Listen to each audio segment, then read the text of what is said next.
Tignan mo yan si Marco tayo. Break time pero tuloy pa rin ang paghahalo ng semento sa initan. Pabibo lang yan dahil bago pa lang dito sa site.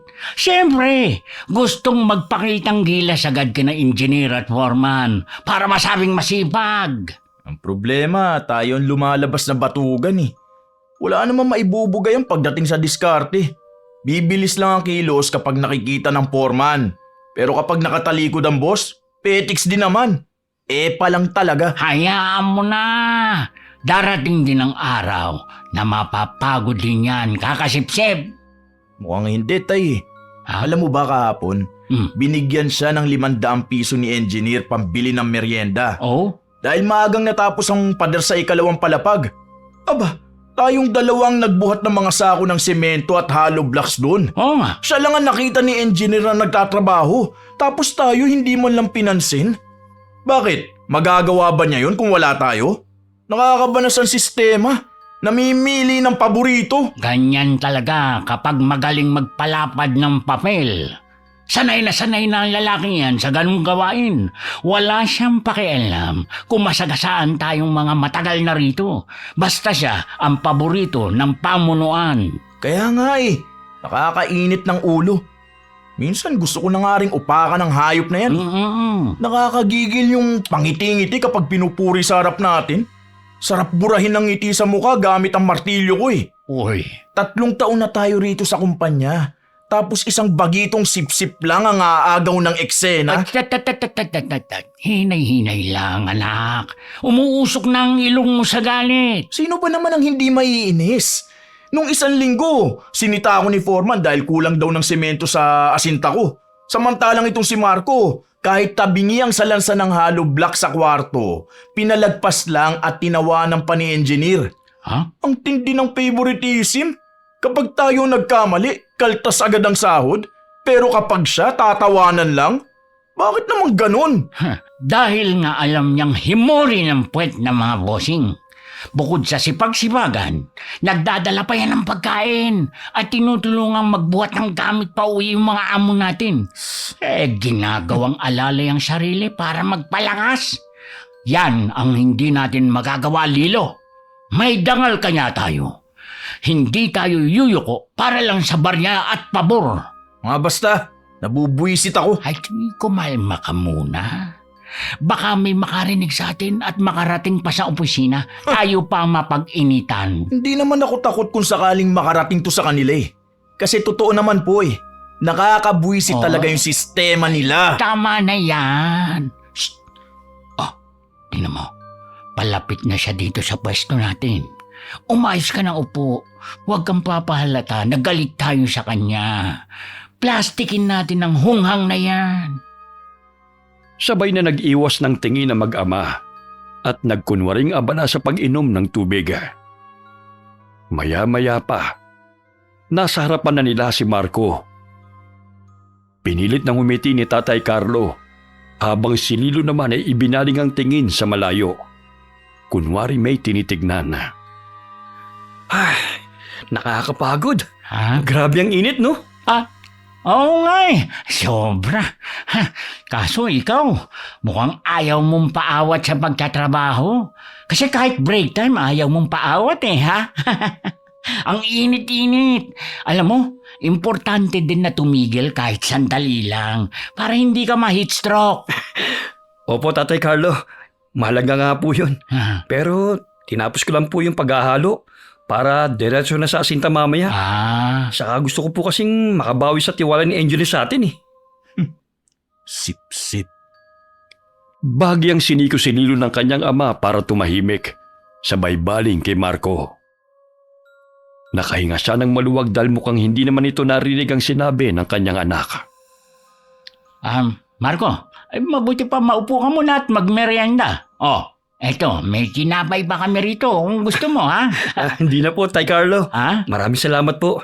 May dala po akong chicken eh. Fried chicken. Binili ko po kanina bago pumasok. Baka gutom pa po kayo. Pwede rin pagsaluhan to. Naku, wag na, iho. Sa'yo na yan. Nakakahiya kung aagawang ka pa namin. Naku, wag na po kayong mahiya. Marami naman to para sa akin eh. Mas masarap pong kumain kapag may kasabay. Di kami gutom. Kainin mo na yan mag-isa. At baka mamaya may gayuma pa yan. Uy, wala ah. Hindi naman ako marunong gayuma. Bale, inaalo ko lang kayo kasi baka gutom pa kayo. Mas mainam kasi na pare-parehas tayong busog para mabilis tayong magtrabaho. Bakit? Nababagalan ka ba sa amin, ha? Marco? Aba, hiyang-hiya naman kami sa'yo. Hindi naman ganun ang ibig kong sabihin, Nilo. Anong hindi? Ganun na rin yun. Kunwari aalukin mo kami ng pagkain, tapos sasabihin mong para bumilis ang trabaho? Ang sabihin mo, gusto mong ipamukha sa amin na mabagal kami kumilos. Oy, Lilo, tama na yan. Huwag kang gumawa ng gulo ngayon dito. Tay, hindi ako gumagawa ng gulo. Itong lalaking tong gumagawa ng gulo ngayon. Nangiinis eh. Parang nakakalalaki masyado. At ikaw, pabibo ka talaga eh, no? Bakit ka ba nagmamadali sa pagtatrabaho? Arawan ng bayad sa atin dito. Hindi pakyawan. Gusto mo matapos so agad para makapagpahinga? Pues, mag-awol ka na. Nagmamadali ako kasi naisip ko lang naman na kapag mabilis mabilis tayo matatapos. At kapag mabilis matapos, makakauwi tayo ng maga para makasama natin yung mga pamilya natin. Wala namang masama sa sinabi ko ah. Ang gusto ko lang naman magtulungan tayo rito. Anong sabi mo? Magtulungan tayo rito? Anak ng teteng, ano bang ginagawa namin? Hindi ba kami tumutulong? Tama na yan, Lilo. Naku, pasensya ka na, Marco, ha? Pagod lang tong anak ko, ha? Naintindihan ko po, Tay Carlo. Walang problema. Sige po, doon na lang po ako magmimerienda sa bandaron. Dahan-dahang tumalikod si Marco at pumunta sa isang sulok na malapit sa mga nakatambak na bakal. Umupo siya ron mag-isa sa ibabaw ng balde, malayo sa pwesto na mag-ama. Tahimik lamang siyang kumain habang nakatingin sa malayo. Samantala, biglang tumayo si Lilo at nagtangkang lumapit kay Marco, pero mabilis siyang nahawakan ni Tatay Carlo sa braso. Mahigpit ang kapit ng matanda para pigilan ng anak na gumawa pa ng eksena na maaaring ikapahamak nito. Ano ka ba, Lilo? Mayos ka nga. Nakikita tayo ng ibang mga trabahador dito. Baka mamaya makarating pa yan kay Foreman. Nakakapikon, Tay eh. Gusto ko na talagang patikman na suntukan lalaking yan. Alam mo kung sino? Ay, hayaan mo na siya ron. Magpalamig ka na muna ng ulo. Kapag pinagpatuloy mo yan, lalo lang liliit ang tingin sa atin ng mga boss natin. Isipin mo ang trabaho natin, huwag niyang init ng ulo mo. Hindi ko lang talaga matanggap na ganun siya magsalita sa atin eh. Nakakabwisit! Yan ka na naman eh. Hayaan mo na sabi. Matapos ang usapang yun, bumalik na ang mag-ama hanggang sa matapos ang kanilang break time.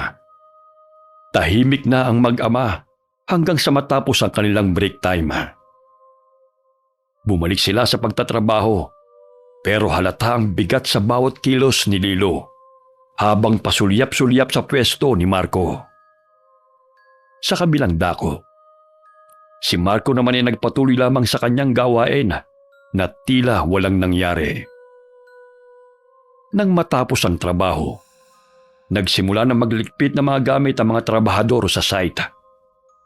Pero bago pa man makauwi ang mag-ama, biglang lumapit ang isa nilang kasamahan at sinabing pinapatawag si Lilo ni Foreman. Kinabahan kagad si Tatay Carlo dahil alam niyang may kinalaman ito sa tensyon kanina sa site. Pinayuhan niya ang anak na maging mahinahon bago siya naunang umuwi. Ilang oras ang nagdaan, nakauwi na si Lilo, pero baka sa mukha niyang matinding galit. Pagpasok sa bahay, agad niyang pinagsusuntok ang pader sa kanilang sala. Hindi siya tumitigil hanggang sa magkasugat-sugat ang kanyang mga kamao. Dahil sa lakas ng kalabog, mabilis na lumapit si Tatay Carlo at ang asawa niyang si Bella para pigilan ang nag-aalburuto nilang anak. Lilo, ano ba yung ginagawa mo? Tigilan mo nga yan! Pabayaan niyo ako, Nay. Hayaan yung mailabas kong galit ko. Hayop na yun! Anak, tama na. Tama na yan, ano ba? Maupo ka nga muna. Ano ba nangyayari? Ba't ka nagkakaganyan? Tay, Sinuspindi ako. Ha? 1 linggo kong walang pasok at walang sahod. Kasalanan to ng hayop na Marco na yun! Abay, bakit naman ganun na nangyari? Ang sabi kasi ni Foreman, nakarating daw sa kanya yung ginawa ko kay Marco. Oh, Bakit tay? Ganun ba kalaki ang kasalanan ko para hindi ako papasukin? Napakawalang kwenta ng sistema ng hayop na Foreman na yun! teka lang ha. Sinumbong ka ba ni Marco? Di ko alam. Oh, Ayaw sabihin ni Foreman kung sino ang nagparating eh. Basta ang sabi lang, nalaman niya ang nangyari. Wisit, umanda talaga sa akin ang lalaking yan eh. Aabangan ko siya. Bubugbugin ko hanggang sa magmakaawa siya. Lilo, sandali nga lang muna huminahon ka. Hindi mo kailangang gawin yan. Kailangan kong gawin to, Nay. Hindi ako matatahimik kung hindi ako makakaganti sa sip-sip na yon. Hindi pwedeng sa kanya lang palagi ang simpatya. Naiintindihan kita. Pero pwede ka naman kasing gumanti sa ibang paraan. Ano pong ibig niyo sabihin, Nay? May ibang paraan para turuan siya ng leksyon nang hindi ka napapahamak. Ipakulam na lang natin siya. Kulam? Nay, seryoso naman ako eh. Huwag mo naman akong biruin ng ganyan. Hindi totoo ang mga mangkukulam na yan. Hindi ako nagbibiro, anak. Alam mo ba na yung lola mo sa tuhod doon sa probinsya, marunong siyang mangulam. Malupit yun nung araw. Marami na siyang naparusahan nung kalakasan niya. Isang hiling lang natin. Sigurado kung itutumba niya yung si Marco. oy, Belia. Sigurado ka ba dyan? Baka naman mapanganib yan, ha? Mas mapanganib kung itong si Lilo ang makikipagbugbugan sa kaaway niya. Pwede siya mapahamak. O kaya naman kung mamalasin, pwede siyang mamatay o makapatay o tapos makukulong siya. Masisira ang kinabukasan ng anak natin, Carlo. Hindi ako papayag ng ganon. Kaya kung gusto ninyong makagante sa sip-sip na yon, ipakulam na lang natin. O payag ba kayo? Ha? Kung talagang totoo yan, Nay. Sige, payag na ako. Gusto kong maramdaman ng Marco na yan kung paano mawalan. Ang gusto ko yung malumpo siya. O kaya naman magkaroon siya ng nakakahawa o nakakadiring sakit para hindi na siya makapasok sa trabaho. Teka, sandali lang ha. Sandali lang. Huwag na muna kaya yan. Baka naman pwedeng pakiusapan muna natin si Foreman bukas. Baka sakaling magawan pa ng paraan para hindi matuloy ang suspension mo. Malaking gulong pinapasok natin dito sa balak ng nanay mo. Kahit naman naiinis ako doon kay Marco kasalanan sa Diyos yung binabalak ninyong mag-ina. Pag-usapan? Tay, harap-harapan na tayong ginagago. Kung hindi natin siya uunahan, habang buhay tayong magiging tungtungan ng lalaking yun hanggang sa tayo na ang tuluyang mawala ng trabaho. Tama ang anak mo, Carlo. Ha? Masyado kang mabait. Kaya lagi kayong nalalamangan At ikaw, anak, huwag kang mag-alala. Bukas na bukas din, uuwi tayo ng probinsya. Sasamahan kita kay Lola. Bahala kayo kung yan talaga ang gusto nyo. Basta, sinasabi ko sa inyo, ang ganitong bagay, laging may balik yan. May balik o wala. Ang mahalaga, hindi tayo tatapakan ng kung sino lang. Tama si nanay. Umanda sa akin yung Marco na yan. Lintik lang talaga ang walang ganti. Hindi na nakipagtalo pa si Tatay Carlo, kahit baka sa mukha niya ang matinding pag-aalinlangan. Si Bella naman ay mabilis na nag-empake ng ilang gamit, habang si Lilo'y nakatitig sa kanyang duguang kamao. Kinabukasan, maaga silang umalis para bumiyahe pa uwi ng probinsya kung nasaan na matandang kamag-anak. Inabot sila ng halos 2 oras sa biyahe. Pagkatapos sa bus, sumakay silang mag-ina sa tricycle. Ilang sandali pa'y huminto na yun sa tapat ng isang lumang bahay na napapaligiran ng matataas at malalaking puno ng kawayan. Maingat na bumaba sina Bella at Lilo. Nay, dito na ba yun? Oo, narito na tayo anak. Wala nang atrasan to ha. Wala na talaga. Kaya humanda sa akin yung Marco na yan. Tignan natin kung hanggang saan naaabot ang pagiging sip-sip niya. Naglakad na ang dalawa papasok sa bakuran. Pagdating nila sa tapat ng pintuan, kumatok sila ng 3 beses at makalipas ang ilang sandali, dahan-dahang bumukas ang pintuan at nakita nilang isang matandang babae na may malalim na mata at mahabang puting buhok. Oh, sino kayo? Anong ginagawa niyo dito sa bahay ko? Lola, ako po si Bella.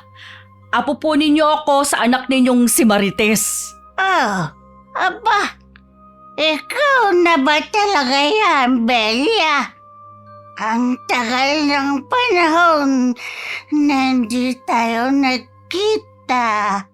Kaya nga po pasensya na po kayo at matagal akong hindi nakadalaw dito. Naging busy na rin po kasi sa buhay, may asawa. Sa buhay na madaming problema at hirap. Ha? Ano ka, ma? Nako, sabi ko po, mukhang mahina na po ang pandinig ninyo, Lola. Ha? Ay, naku, may tingaba ko. Ay, naku, pasensya na kayo. Kakatapos ko lang kasing magmerienda Ay, mabuti pa Pumasok kayo dito sa loob. May niluto akong kaunting arroz caldo. Magmerienda muna kayo. At nang magkaintindihan tayo. Dahan-dahang sumunod sina Bella at Lilo sa loob ng maliit na bahay at hindi na pinansin ang sagot ng matanda. Pagpasok nila ay nakita nilang magulo ang paligid at punong-puno ng kung ano-anong gamit. Sa isang gilid may mga garapong may lamang mga ugat ng halaman, mga patay na insekto at mga boteng may kung anong kulay na likido.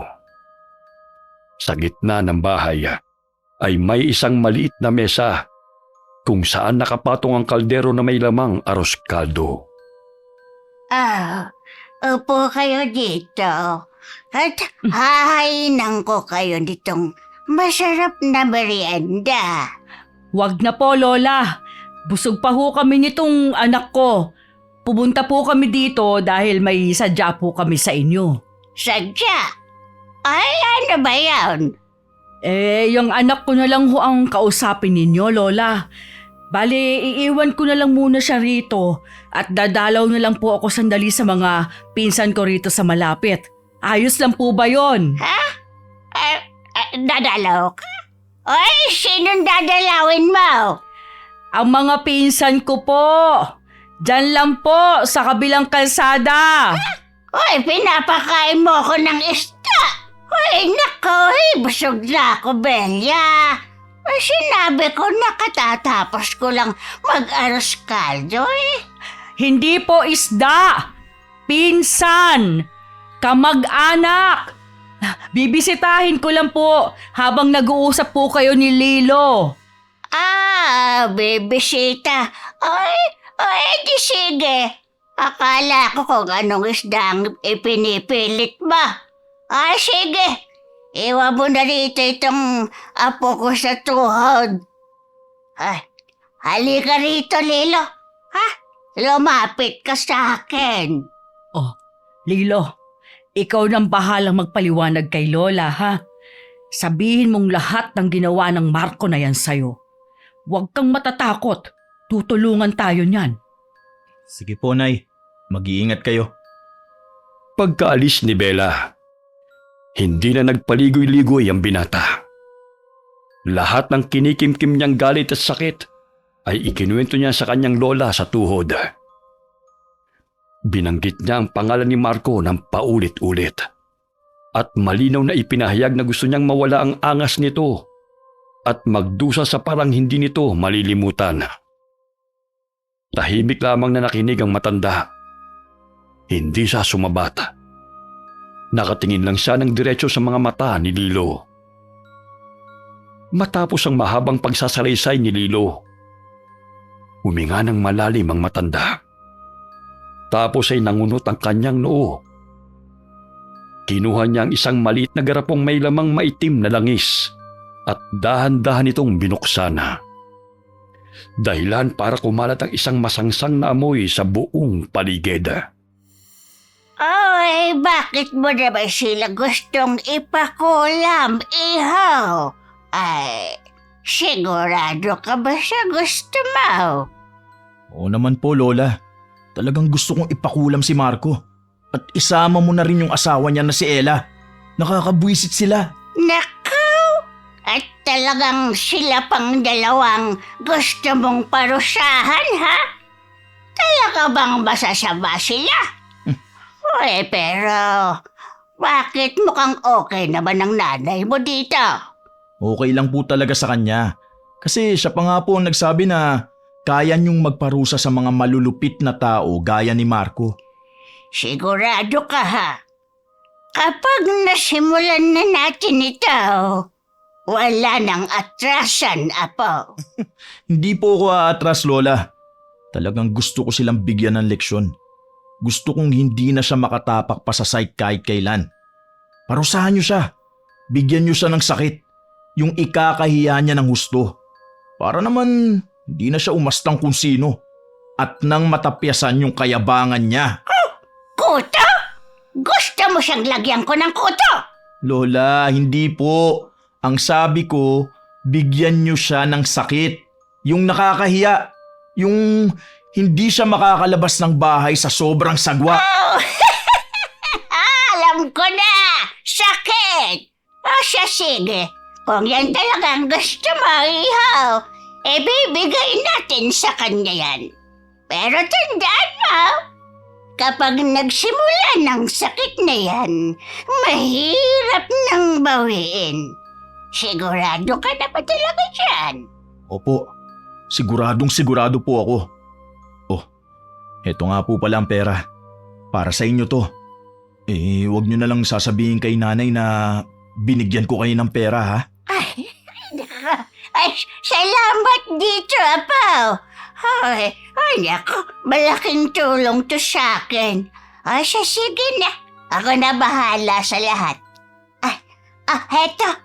Magmerienda ka muna, ha? Habang hinihintay mo nanay mo. Tinanggap ng matanda ang pera at mabilis na isinilid ito sa kanyang bulsa. Pagkatapos ay kinuha niya ang mangkok ng mainit na lugaw at pinilit na pakainin si Lilo. Walang nagawa ang binata kundi tanggapin ang alok ni Lola at kumain siya habang pinapanood ang bawat kilos ng lola niya sa tuhod. Mula sa kinalalagyan niya, nakita ni Lilo na kumuha si Lola Nida ng 2 manikang basahan. Maingat itong inilapag ng matanda sa harap ng kanyang maliit at madilim na altar. Napangiti ang binata sa nakita. Alam niya magsisimula na ang kanyang paghihigante. Pagkalipas ng ilang sandali, dumating na rin si Bella para sunduin ang anak. Agad silang nagpaalam kay Lola Nida at mabilis na lumisan para umuwi. Makalipas ang isang araw, habang nakatambay si Lilo sa kanilang sala at naghihintay ng resulta ng kanyang ginawa, biglang bumukas ang pintuan. Dumating si Tatay Carlo mula sa trabaho na hingal na hingal. May hatid siyang balita sa kanyang anak. Ay, anak, alam mo bang hindi nakapasok ngayon si Marco? Sabi ng mga katrabaho natin, nag-text daw kay Foreman at may emergency raw. Huh? Kaya si Foreman, kinausap ako kanina. Ang sabi, mag-report ka raw bukas. Ay, mukhang hindi natatapusin ang suspension mo. Makakabal ka na sa trabaho kasi kulang na naman power. Ay, minamadali pa naman yung project. Talaga, Tay? Oo. Aba, magandang balita yan, ah. Ha, Mabuti naman at hindi na nakapasok ang epal na yon. Ang galing, ah. Mukhang magaling ang mangkukulam si Lola Nida. Hindi niya ako binigo.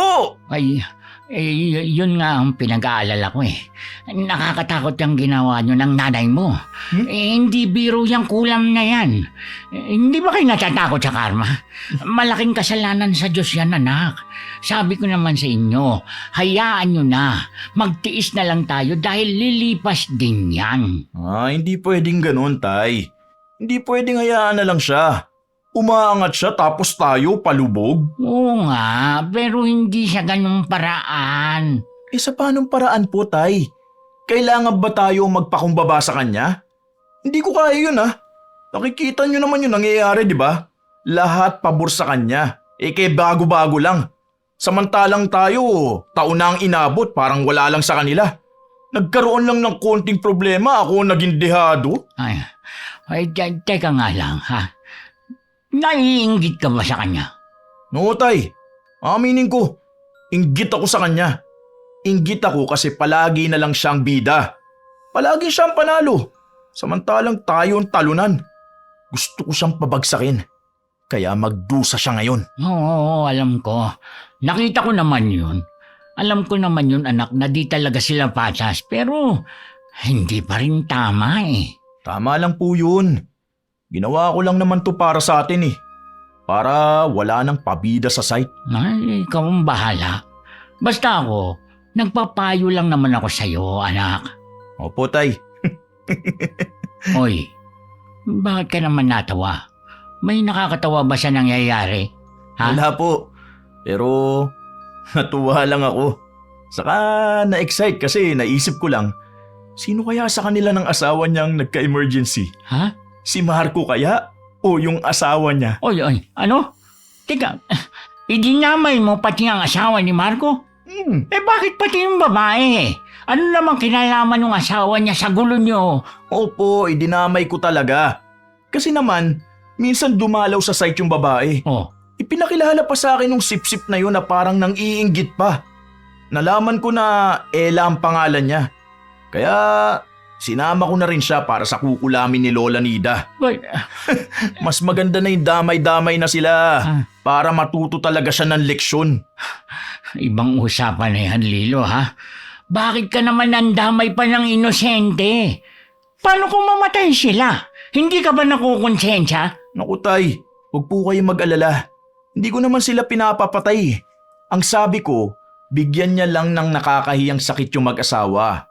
Yung tipong hindi na sila makakalabas ng bahay nila dahil sa sobrang sagwa ng itsura nila. Ay, nako, bahala kayo. Ang sa akin lang kasi, baka singiling kayo ng tadhana sa ginagawa niyong yan. Ang kulam ay palaging may balik. Handa ako sa kahit na anong balik, Tay. Ha? Ang mahalaga, nakita ko na silang bumabagsak. At ito pa lang ang simula. Kinaumagahan na. Maagang pumasok si Lilo sa construction site na parang walang nangyari. Naging masigla siya sa trabaho at nakuha uli ang atensyon ni Foreman. Lumipas ang 6 na araw ay hindi pa rin nagpapakita si Marco. Tuwang-tuwa si Lilo dahil iniisip niya na talagang tinablanan ng kulam si Marco at baka hindi na makabangon sa kama dahil sa sakit. Pero pagsapit ng 7 araw, laking gulat ni Lilo nang biglang pumasok si Marco. Mukha namang wala siyang sakit. Maayos ang pangangatawan. Malakas at masiglang kumilo sa site. Doon nalaman ni Lilo na wala naman pala itong iniindang karamdaman. Ang nagkasakit ay ang anak nito na na-dengue at na-ospital. Ngayong maayos na ang kalagayan ng anak, bumalik si Marco sa trabaho para makabawi sa mga nagastos. Kasabay ng pagpasok ni Marco, hindi naman nakasipot sa trabaho si Tatay Carlo dahil nakaramdam ng pananakit ng katawan. Pag-uwi ni Lilo ng hapong yon, agad siyang dumiretso sa kwarto ng kanyang ama para kumustahin ito. Pero laking gulat niya nang makita ito. Ang kanyang ama na maayos lang bago siya umalis kaninang umaga ay punong-puno ngayon ng malalaki at mapuputing patse sa buong katawan. Para itong mga buni at sa pagitan ng mapuputing patse ay tinubuan din si Tatay Carlo ng maliliit at mapupulang mga bukol. At mas lalo pa siyang nagulat nang makitang ganun din ang nangyari sa kanyang ina. Lilo, ano to? Ha? Bakit kami nagkaganito ng tatay mo? Tignan mo ang balat ko. Punong-puno ng mapuputing patse na parang buni. Oo nga. Makatinamahap din na hindi ko maintindihan. Ano nangyayari sa amin? Po, hindi ko po alam. Baka nakakain lang kayo ng bawal. O baka sa tubig lang yan dito sa atin. Hoy, huwag mo kaming niloloko, Lilo. Kita mo tong itsura ko. Mukha ba tong allergy? Ha? Sabi mo sa akin, ano ba talagang ginawa niyo mag-ina? Ha? Bakit parang tayo ang tinamaan ng sumpa? Si Marco, balita ko nakapasok na sa site kanina. Totoo ba yon? Opo Ha? pumasok na siya kanina. Wala siyang sakit.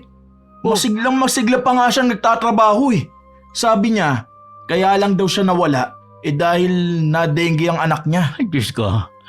Ito na nga ba sinasabi ko sa inyo Mukhang kinakarma na tayo. Dahil sa kagagawan yung dalawa, tayo ngayon ang nagdurusa. Sabi ko sa inyo, huwag kayong gagamit ng madilim na paraan Dahil ang kulam may balik. Pero ang hindi ko matatanggap, bakit pati ako? Bakit ako nadamay dito, Lilo? Hindi ko po alam. Hindi pwede to, anak. Paano pa kami lalabas ng tatay mo dito sa bahay? Ngayong mukha kaming Dalmatian dahil sa mga patse na ito. Oo nga. Nakakahiya mga itsura namin. Paano na kami? Ano ba kasing sinabi mo sa lola mo? Kinuwento ko lang naman sa kanya yung lahat na nangyari. Oh, Hindi ko naman sinabi na kayong kulamin niya. Ang sabi ko, si Marco at Ella ang parusahan niya at bigyan niya ng sakit na nakakahiya. Bakit kami ng tatay mo ang tinamaan ng nakakahiyang sakit na to? oo nga. Hindi ko nga po alam. Ay, mabuti ba? Bumalik kayong dalawa sa Lola Nida at ipaalis niyo ang sumpa na to. Kundi malalagot kayong dalawa sa akin. Ano? Hoy, hindi ako lalabas ng bahay na ganitong itsura ko, Carlo. Ikaw na lang, Lilo. Puntahan mo ng lola mo at tanungin kung bakit ganito ang nangyari. Oo nga, sige nga. Ano? Samahan niyo ako. Hindi ako pwedeng pumunta roon ng mag-isa. Sa gitna ng tensyon sa kanilang bahay, wala ring nagawa si Bella kundi ang sumama. Kahit labag sa loob niya ang lumabas, mas matindi ang takot niya na baka habang buhay na silang maging ganoon ng kanyang mister kapag hindi naagapan. Kinabukasan, madilim pa'y bumiyahe na ang mag-ina pabalik sa probinsya. Balot na balot si Bella. Nakasuot ng bandana, long sleeves, nakasalamin at naka-face mask pa. Pagdating nila sa lumang bahay, si Bella na kagad ang lumapit. Agad niyang kinompronta si Lola Nida. Matapos sumarin ang kanyang mga pantakip para ipakita ito sa matandang babae. Lola Nida, tingnan niyo to. May kinalaman ba kayo sa nangyari sa akin? Bakit kami ang nagkaganito? Bakit parang kami ang kinulam ninyo sa halip na yung kalaban namin? Ay, ano ka, Mabella? May kinaban? Ay, naku wala na kaming kinaban dito. Dahil hindi na ako nagsasaka ng palay.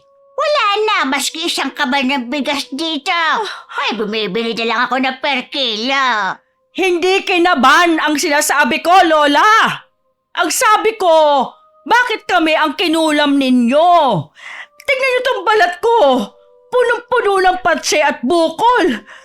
Pati si Carlo ganito rin ang sinapit. Kaya nga naman, Lola. Palpa kayo Wala kayong kwentang mangkukulam. Nagbayad ako ng maayos tapos tatanga-tanga kayo. Sariling kamag-anak ang tinira nyo. Ano? Ay, bakit ka sumisigaw, Lilo? Ay, bakit ka nagagalit sa akin? O hindi ba't ito ang mismong hiningi mo? Ay, sabi mo, gusto mong magkaroon ng nakahihiyang sakit. Sina Carlo at Bella. Ay, tinanong pa kita kung sigurado ka, di ba? Sinunod ko lang ang gusto mo. Anak ng teteng naman Nabingi nga talaga kayo. Ang sabi ko Marco at Ella. Marco at Ella ang parurusahan. Hindi si Carlo. At mas lalong hindi si Nanay Bella. Marco at Ella ba? Oo! Carlo at Bella ang dinig ko eh. Diyos mio naman, Lola. Ang bingi niyo naman. Paano na to? Alisin niyo to ngayon din. Ay, naku, Iha. Mahirap nang bawiin yan. Wala na akong magagawa dyan. Ano? Anong wala na kayo magagawa? Lola, kayong naglagay nito. Kayong mag-alis. Hindi pwedeng ganyan. Sarili ninyong apo ang kinulam ninyo at ang asawa ko. Pakiusap naman Gawan niyo to ng paraan. Ayokong mabulok sa ganitong itsura habang buhay. Naka, buhay pa si Sky? Ay, naka! Ay, matagal lang namatay ang asong yun, Bella. Ay, bakit mo hinahanap? Lola, wala kaming pakialam sa aso. Ang sabi ni nanay, may paraan ba para itama niyo tong nagawa niyong pagkakamali? Ay, naka! Narinig ka. Ay, nakukuliling tenga ko sa'yo, ha? Hindi mo kailangang isigaw sa tenga ko, Lelo. May paraan para mabawi yan. Kung gusto niyo talagang mawala yan sa inyo ni Carlo, kailangan ninyong mailipat siyan sa tunay na puntirya bago lumubog ang araw sa darating na Biyernes. Ay, kung hindi, mananatili na yan sa balat ninyo hanggang sa maging sugat at tuluyang mabulaw. Anong kailangan gawin? Sabihin niyo na po. Gagawin namin ang lahat. May bibigay akong dasal sa inyo. Pero, babala, hindi ikaw ang dapat na gumawa, Lilo. Kailangan ang tatay mo mismo ang bumigkas nito. Dahil siya ang biktima ng maling sumpa. Si Carlo? Oo. Kailangan niyang banggitin sa hangin ang orasyong ito habang nakaharap sa biktima.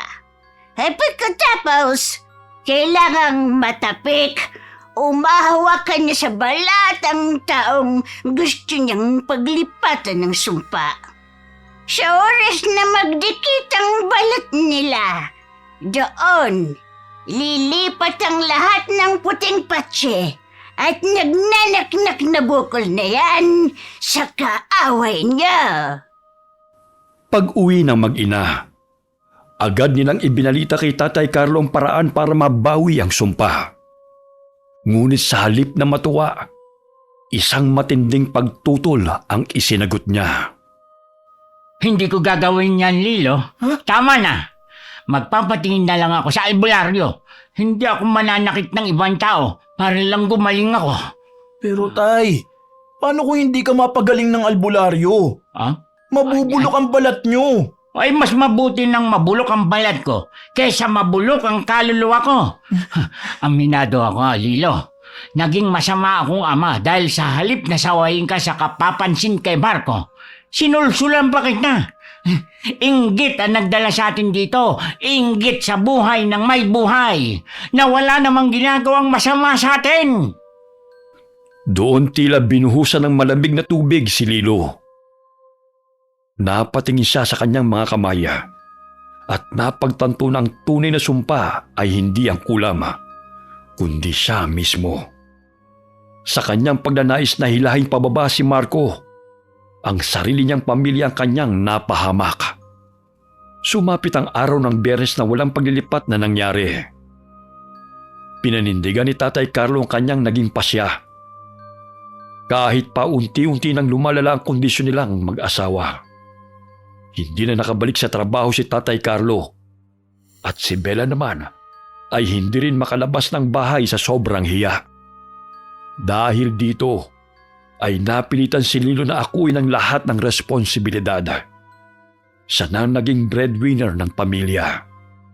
Doble kayod siya sa construction site habang nagpapagamot ang kanyang mga magulang.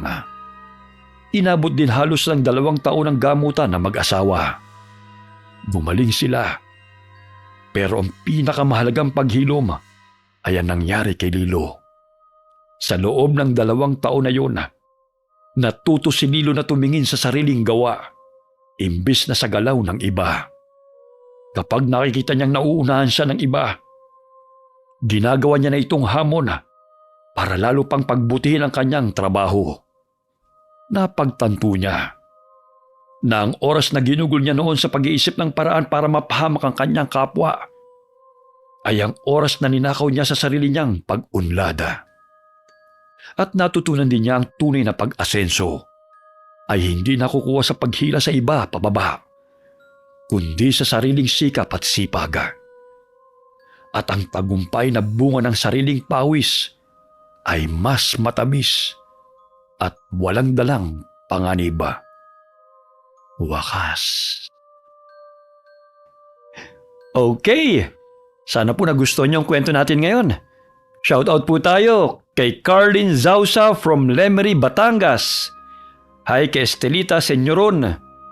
Hi kay Lorian Vitalicio. Hi kay Rosie Vlog from Hong Kong. Shoutout sa Mabilla family. Shoutout kay Janice Santillan from Saudi Arabia. Palakas ka, Janice, ha? Hi kay Rosemary Lagunsad. Shoutout kina Jency, Jenna, Jiliana, Jairel, Mikel at Jairine mula kay Josephine Beroya. Shoutout sa Servano family and Alejo family from Antique.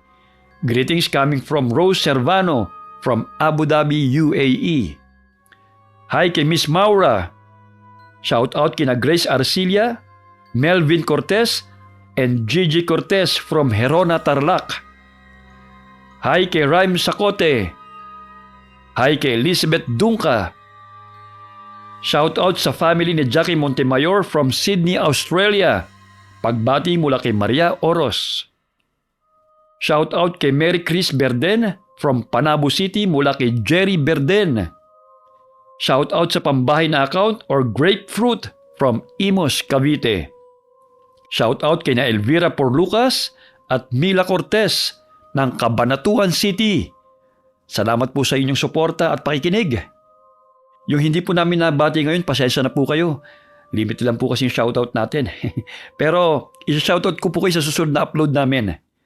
Alright, kung nagustuhan niyo po ang kwento namin ngayon, sana po huwag niyong kalimutan na mag-like, mag-comment, mag-share at mag-subscribe na rin po.